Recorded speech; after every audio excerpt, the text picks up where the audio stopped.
Friends, welcome to Sam's kitchen. Friends, आजपासून 4 बुधवार आपण एक इंटरेस्टिंग सिरीज चालू करणार आहोत। त्या सिरीजचं नाव आहे लेफ्ट ओव्हरचा मेकओव्हर। आता तुम्हाला लक्षात आलं असेल, मे बी लेफ्ट ओव्हर हे जे शब्द ऐकून आहे ना थोडं लक्षात आलं असेल की बऱ्याच वेळा काय आपल्याकडे ना काही गोष्टी उरतात, मग त्याचं काय करायचं, परत तेच पदार्थ करून पण कंटाळा येतो। मग त्याचं काही वेगळं केलं तर नक्कीच इंटरेस्टिंग पण होईल आणि महत्त्वाचं म्हणजे ना चविष्टही होतं। तर आपली आहे ना आजची पहिली रेसिपी आहे उरलेल्या पोळीचे कटलेट्स।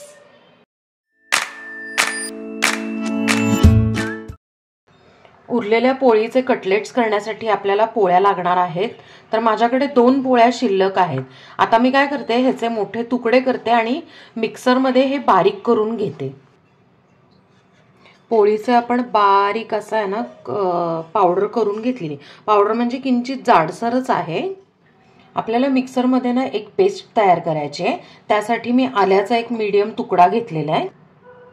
3 ते 4 हिरव्या मिरच्या तुकडे करून घेतलेत, किंवा जेवढं तिखट पाहिजे तेवढं तुम्ही कमी जास्त करू शकता। 3-4 लसणाच्या पाकळ्या, अर्धी वाटी मटार। आता आपण हे मिश्रण क्रश करून घेऊयात। हे जाडसर असं आपण क्रश करून घेतलेलं आहे। आता एका बाउलमध्ये आपण 2 उकडलेले बटाटे बारीक किसून घेतलेत। त्यात आता आपण अर्धी वाटी बारीक चिरलेली कोथिंबीर टाकूया, अर्धा चमचा जिरेपूड, चवीप्रमाणे मीठ, मिक्सरमध्ये आपण जी हिरवी पेस्ट केली होती ती, बारीक करून घेतलेली पोळी। आता हे कटलेटचं मिश्रण जे आहे ते सगळं आपण मिक्स करून घेऊया।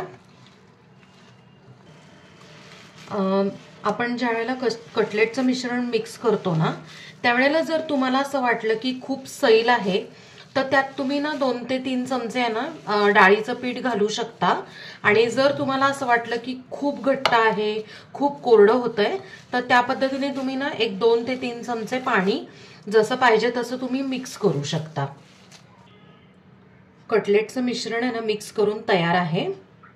आता आपण छोटासा एक गोळा घेऊया आणि कटलेट्स आहे ना तयार करून घेऊयात हातावर। तुम्हाला जो पाहिजे तो शेप तुम्ही तयार करू शकता।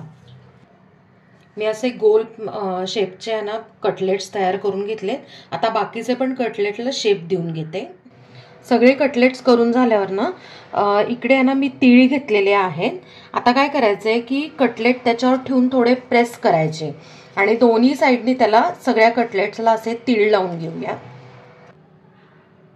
आपण आता आहे ना कटलेट्स फ्राय करायला घेऊयात। कटलेट फ्राय करण्यासाठी एका पॅन मध्ये मी थोडंसं तेल टाकून घेतलंय। आता आपण त्याच्यावर ना कटलेट ठेवून घेऊया। फ्लेम मी मीडियमच ठेवलेली आहे। मीडियम ह्याच्यावर 1-2 मिनिटं आपण ना खालच्या साईडनी फ्राय करून घेऊयात। 1-2 मिनिटं झालेली आहेत, आपण चेक करूया। येस, मस्त कलर आलेला आहे कटलेटला। आता दुसऱ्या साईडनी पण असंच आहे ना थोडेसे गोल्डन होईपर्यंत फ्राय करून घेऊयात। सगळे कटलेट आपण आहे ना फ्राय करून घेतलेले आहेत। आता आपण ते सर्व करून घेऊयात। तर फ्रेंड्स, मस्त असे खुसखुशीत आणि चटपटीत उरलेल्या पोळीचे कटलेट्स तयार आहेत। आपण ते सर्व करून घेतले। त्याच्याबरोबर आपण आहे ना टोमॅटो केचपही सर्व केलेला आहे।